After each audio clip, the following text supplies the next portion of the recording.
Hello Tarot Tribe, welcome back to the channel. If you're joining in for the first time, I am so happy to have you here. Welcome to Moon Arrow Tarot. We are going to get into a full depth review and flip through and card pull in our Unfolding Path Tarot deck. This was one of those that was kind of on my wish list for quite a while. I was wavering between this one and the Lightseers Tarot. I ended up getting the Lightseers mini version. Really loved that deck, as many people do. It's very popular. And so I thought that I would kind of try this one out as well. I really haven't done readings much with this deck yet. Haven't really connected to it as much as I have with my Lightseers, but I still wanted to offer up a review for you guys in case any of you are curious about this deck or on the fence about getting it. So we're going to get into that today. If you are new here, we usually start out talking about the packaging, then we get inside, see what comes with it, and then we flip through our cards, talk about card integrity, the material, and then we get to our flip through. And we will also at the end be doing a card pull so that we can take a look at reading that from the guidebook and see kind of how the guidebook breaks down in interpreting the meanings of a card and what it includes.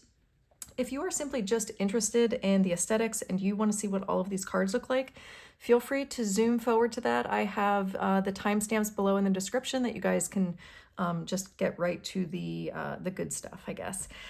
With that as well, in the description, I have links included if you are interested in this deck.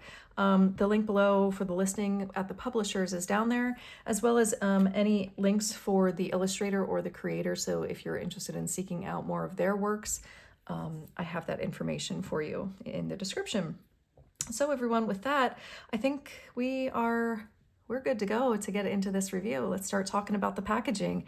This comes in one of those nice two-piece, sturdy, firm, strong cardboard boxes that I absolutely love. As a packaging snob, this is my favorite form of packaging, and this deck is no exception. They put it in a really nice, sturdy box. The feel on the outside is more of just kind of like a smooth matte finish. I wouldn't say that it feels necessarily like, the soft touch rose petal, but it is very smooth. The title of the deck, the Unfolding Path Tarot that we have at the top, is slightly embossed on here, so it has a little bit of a raised feel and is glossy. And same with at the bottom, the creator author's name, Athene Noctua. Her name is also embossed down there. And at the bottom we have that it is a 78 card deck and guidebook. And on the front we have a picture rendition, some art here from one of the cards in the deck. I want to say this may be the World card, but I'm not entirely sure. As I said, I'm not that familiar with this deck and its imagery yet. On the left and right sides of the lid of the box, the images are mirrored. We have the title of the deck, we have the author's name, and we have Hay House, the publishers mentioned. Same with the top and the bottom. We have, I think this is exactly the same, just laid out differently. The title again, the creator, a single rose, and the publisher. On the back, which is the bottom of the base of the box, at the top it reads, "Life is a magical journey." We have 4 cards depicted from the deck, which appear to be, they are hard to make out and read, but I think this is the Magician, or no, I'm sorry, this is the High Priestess. We have the Emperor, the Ace of Cups, and possibly the Queen of Swords on there, but it is pretty hard to read. Below that, it reads, "This 78 card tarot deck featuring beautifully reimagined archetypes and modern diverse characters will guide you as you explore the infinite paths of your life that your life can take. With unique interpretations of traditional Rider-Waite-Smith imagery, the Unfolding Path Tarot introduces a dazzling community of animals, plants, and people. This deck's vibrant artwork, insightful guidebook, and extra sprinkle of magic create the perfect compass for self-discovery." It also mentions that the cover design is by Julie Davison, and then of course the cover art is by Athene Noctua. So it appears that this is a self-illustrated deck by the author, so that is incredibly fascinating. With that, let's get inside, and first we're going to talk about the rest of the packaging. So let's flip the box lid and base over, and what we have inside, so our paper from the outside, on the lid we have kind of like this watercolor wash of like a mint green that continues to the inside. It kind of is, it's cut short but that wash kind of continues into white. And then our backdrop is a rendition of the card from the deck for the Ace of Cups. Very cool. On the base, so the sides of our base is this kind of deep watery blue watercolor wash. And then as that carries over to the inside, the paper itself on the outside is cut short, but the design continues, the effect continues to the inside to lead us to the depiction of the star card on the inside. So very nice extra little, I love when they put extra little details like that to the inside of the box. The part that, you know, you don't really give much credence to or pay much attention to, but it's a really nice special little extra feature that I love. It's the details that I think are really cool. So getting into our guidebook, it looks from the outside cover, it appears to be exactly the same. It just doesn't mention that it's a 78 card deck. It in place mentions that it is the guidebook. We have the same card image portrayed there. The little white book, the guidebook, not super thick, but still well bound and a good size overall.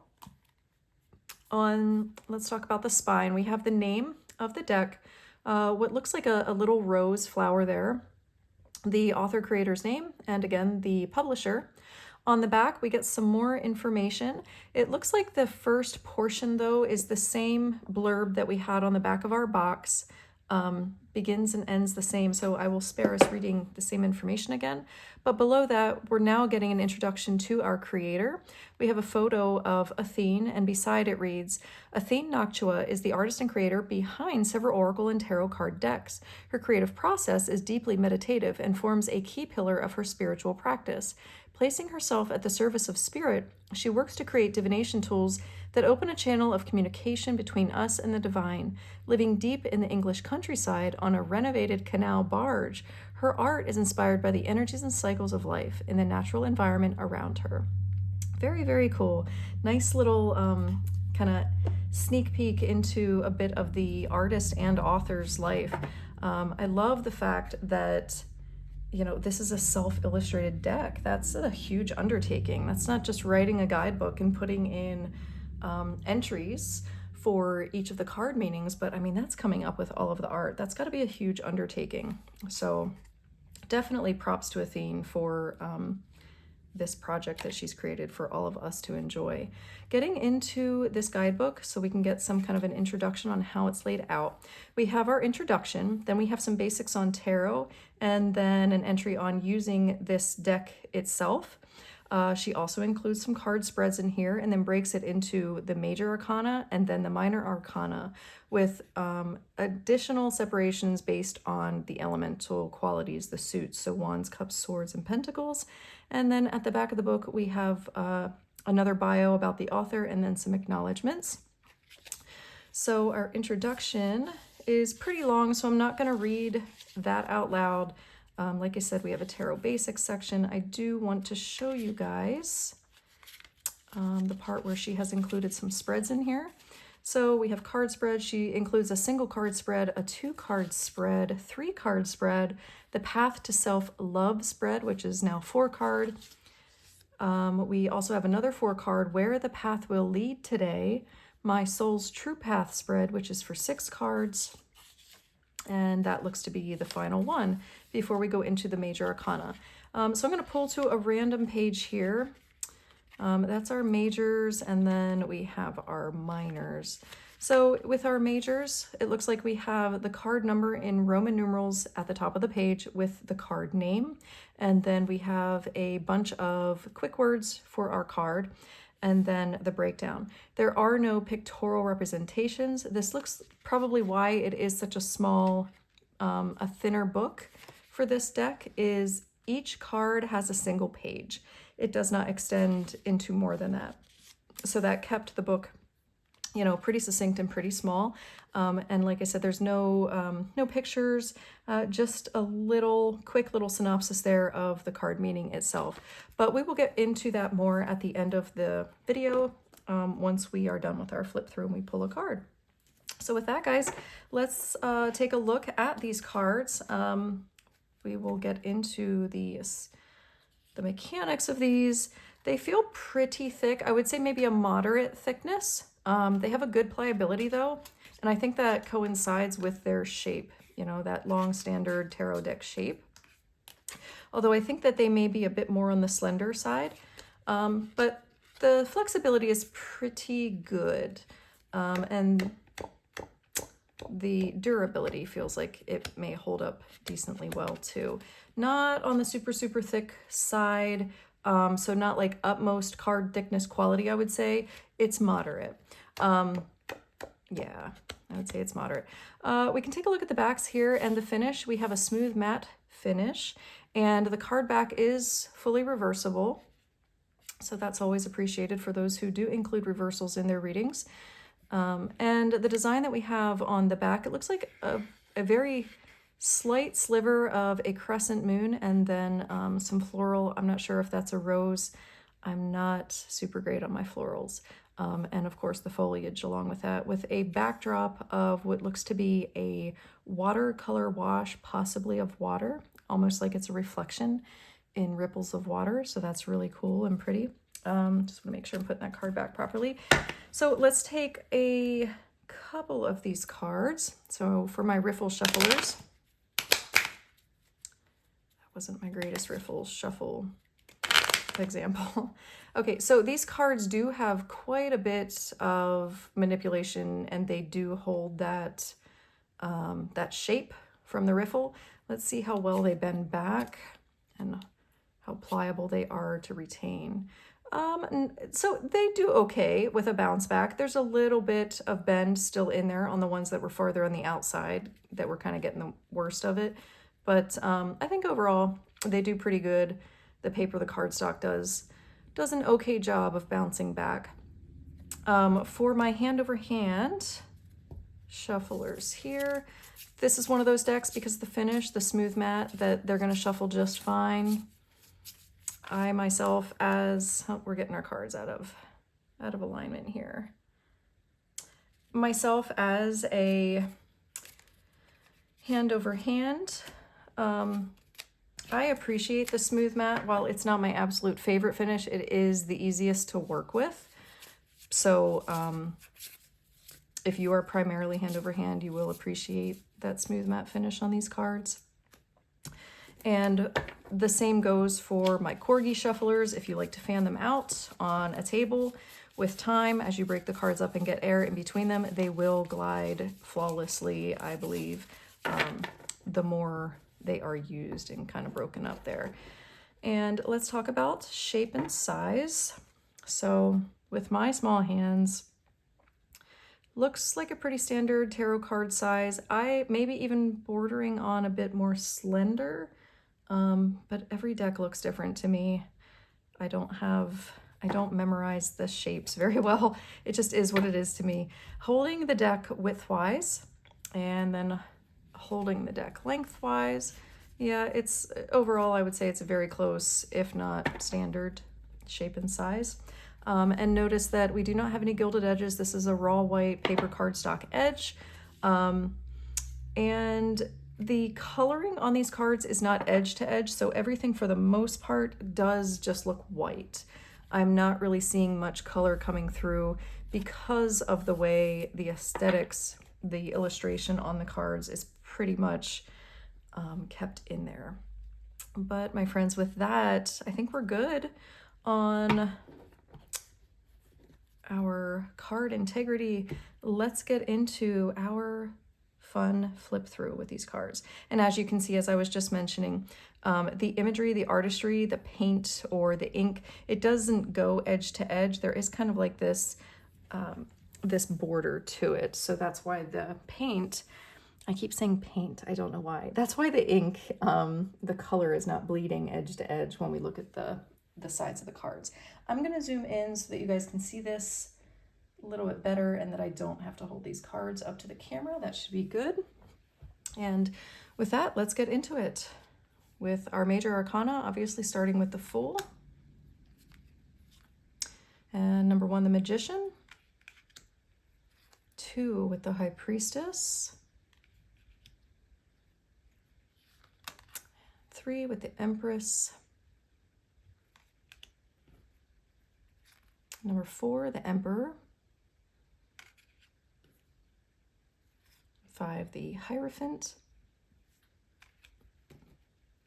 6 with the Lovers. 7, the Chariot.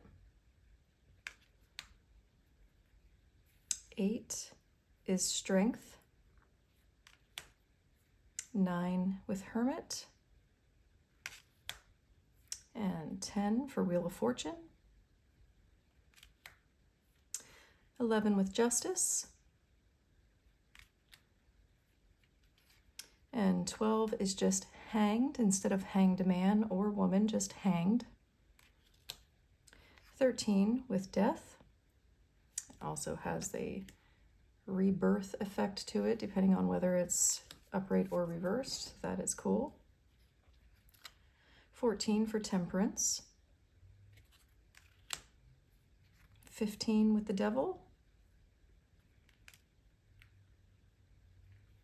16 and the Tower. 17 for the Star. 18 and the Moon. 19 with the Sun. And 20 for Judgment. And 21 for the World. Rounding out our major arcana, and we will start into our first suit of swords with the Ace. Number 2, the 2 of Swords. Next, the 3 of Swords. 4 of Swords. The 5 of Swords. 6. 7 of Swords. And 8 of Swords. 9. And lastly, 10 of Swords. And getting into our court cards, we have the Page of Swords, the Knight of Swords, our Queen of Swords,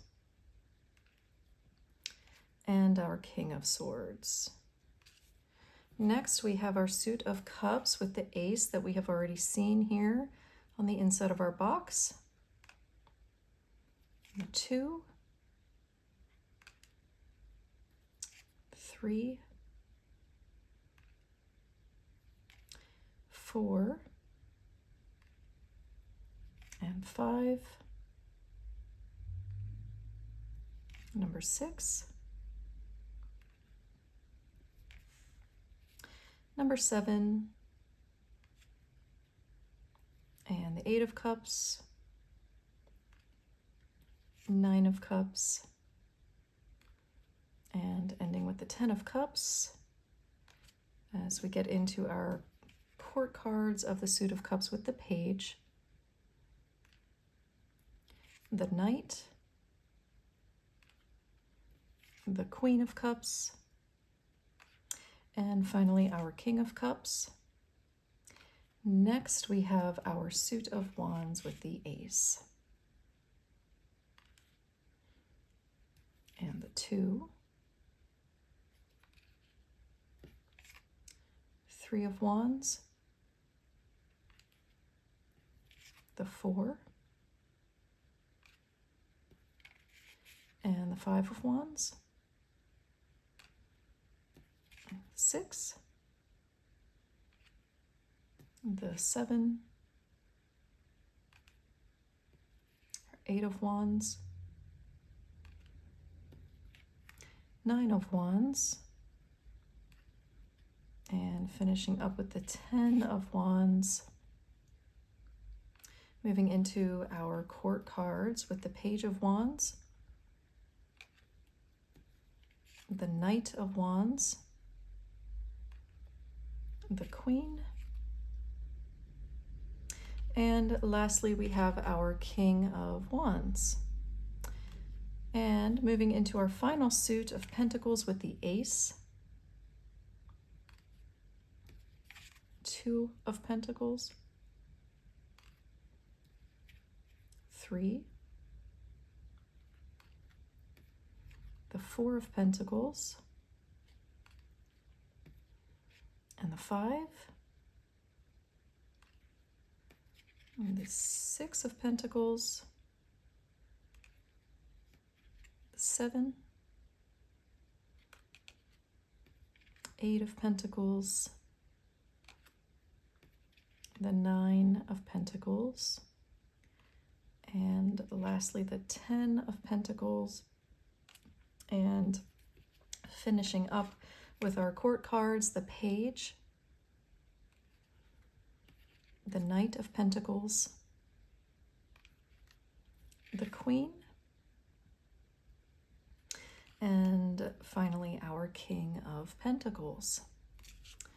So that is our flip through, guys. Let's get into doing a good shuffle or two with this deck, and we will get a card to read for you all out of our guidebook so we can get an idea of how the guidebook is designed and how it breaks down the card meanings.